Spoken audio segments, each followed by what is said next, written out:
పాఠశాల అయినటువంటి ఒడ్డెర కాలనీ ఉపాధ్యాయుడు భూపతిరాజు గారిపై ఎంఈఓ గాలప్ప గారు చేసిన దాడిని PRTUTS మరియు మా సహోదర సంఘం STU సంఘం అందరం కూడా తీవ్రంగా ఖండిస్తున్నాం. ఒక ఉపాధ్యాయుడిని అతని పాఠశాలలో వేధించే విధంగా చేయడం చాలా దౌర్భాగ్యం. అది సింగిల్ టీచర్ స్కూల్. అటువంటి స్కూల్లో విద్యార్థులకు అన్ని రకాలుగా 1వ తరగతి నుంచి 5వ తరగతి దాకా పాఠాలు చెప్పాలా, అన్ని రికార్డులను మెయింటైన్ చేయాలా. ఇవన్నీ చేయంగా కూడా మరి ఆ సార్ మీద ఊర్లో కూడా చాలా మంచి పేరుంది. అయినా ఆ ఎంఈఓ గారు మరి వ్యక్తిగతంగా కక్ష పెట్టుకొని ఇలా ఆయన మీద దాడి చేయడం మేమైతే మా సంఘ పక్షాన పూర్తిగా దీన్ని వ్యతిరేకిస్తూ ఖండిస్తున్నాం. ఉపాధ్యాయులపై అధికారులకు ఒకవేళ ఏమన్నా ఇబ్బంది కలిగితే కూడా మా పై అధికారులు ఉంటారు, జిల్లా విద్యాశాఖ అధికారి గారు ఉంటారు, గౌరవ కలెక్టర్ గారు ఉంటారు. మరి అటువంటి వాళ్ళ దగ్గరికి వెళ్ళి మనం వాళ్ళ మీద కంప్లైంట్ చేస్తాం, కానీ పోలీస్ స్టేషన్లో పోయి కంప్లైంట్ చేయడం అయితే చాలా దౌర్భాగ్యమైన విషయం అని చెప్పేసి ఈ సందర్భంగా తెలియజేస్తున్నా. ఇంకొకసారి ఇటువంటి విషయాలను పోలీస్ స్టేషన్ దాకా తీసుకెళ్తే మేము మాత్రం ఊరుకోం. ఇప్పుడు కూడా పై అధికారులు అతని మీద చర్య తీసుకోవాలని మేము కోరుతున్నాం. పై అధికారులు ఒకవేళ చర్య తీసుకోకపోతే అన్ని సంఘాలని కలుపుకొని పెద్ద ఎత్తున మండల కేంద్రంలో ధర్నా నిర్వహిస్తామని చెప్పేసి సందర్భంగా తెలియజేస్తున్నాం. ఆయన ఖబర్దార్ ఆయనకు చెప్తున్నాం ఏంటంటే ఇంకొకసారి ఉపాధ్యాయుల జోలికి రాకు. ఇప్పటికే మాకు FRS ఉంది. మార్నింగ్ స్కూల్కి వస్తున్నాం, ఈవినింగ్ వరకు స్కూల్లో ఉంటున్నాం, చాలా బ్రహ్మాండంగా పాఠశాలలు నడిపిస్తున్నాం.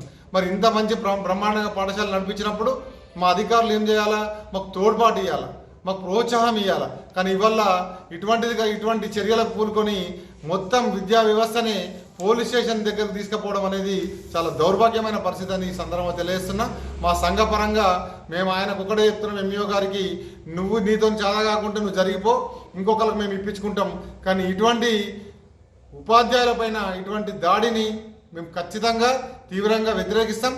మీకు కూడా మేము మంచిది కాదని చెప్పేసి ఈ సందర్భంగా తెలియజేస్తున్నాం. సోమవారం రోజున శ్రీ శివలింగ గాలప్ప గారు మండల విద్యాశాఖ అధికారి ఏకోపాధ్యాయ పాఠశాల అనేటువంటి ఒడ్డెర కాలనీకి వెళ్ళి పర్యవేక్షణ భాగంగా అతనిపై దురుసుగా ప్రవర్తించడం జరిగింది. ఇది చాలా శోచనీయమైన అవసరం. ఇంతకుముందు కూడా నవంబర్ 1వ తారీఖు రోజు పోయి అతనికి మెమో ఇష్యూ చేయడం కూడా జరిగింది. దానికి ప్రతిఫలంగా అతను మొత్తం దానికి కావాల్సినటువంటిది ఎక్స్ప్లెనేషన్ లెటర్ కూడా ఇచ్చినప్పటికీ మళ్ళీ అతనిపై ఒక రకమైనటువంటి కక్ష పూనుకొని అతనిపై పదే ఇప్పటి వరకు అనేక పర్యాయాలు ఆ స్కూల్కి పాఠశాలకు వెళ్ళి తనను మానసిక వేదనకు గురి చేయడం అనేటువంటిది స్టేట్ టీచర్స్ యూనియన్, అదేవిధంగా progressive recognised teachers union PRTU మరియు STU తీవ్రంగా ఖండిస్తుంది. ఇక ముందు ఇలాంటి చర్యలు జరగకుండా, ఇలాంటి చర్యలు ఒకవేళ జరిగితే మాత్రం ఖచ్చితంగా మేమందరం యూనియన్ నాయకులు అందరం ఒకటై ఉపాధ్యాయుల యొక్క హక్కులను బాధ్యతలను కూడా మేము కాపాడుతామని చెప్పేసి ఈ సందర్భంగా తెలియజేస్తూ, ఎంఈఓ గారు ఒకవేళ మీకు వీలు కాకుంటే, మీతో చేత కాకుంటే మీరు పక్కకు జరగండి, అంతేగాని ఉపాధ్యాయులను మానసిక వేదనకు గురి చేయొద్దు అని చెప్పేసి మేము మిమ్మల్ని కోరుతా ఉన్నాం. అంతేకాకుండా తను ఏదైతే ఉన్నారో DO సార్ దృష్టికి కూడా తీసుకెళ్లకుండా, ఇతర అధికారుల దృష్టికి తీసుకెళ్లకుండా డైరెక్ట్ పోలీస్ స్టేషన్లో ఫోన్ పగలగొట్టడం అని చెప్పేసి చెప్పడం అనేటువంటిది దౌర్భాగ్యమైనటువంటి విషయం. ఎందుకంటే పోయినటువంటి 2 వ్యక్తులపైన దాడి చేసినట్టుగా వాళ్ళు చెప్పడం జరుగుతుంది. అక్కడ ఉన్నటువంటి ఒక వ్యక్తి 2 వ్యక్తులపైన దాడి ఏ విధంగా చేస్తారనేటువంటి కూడా మనం ఆలోచించాలి.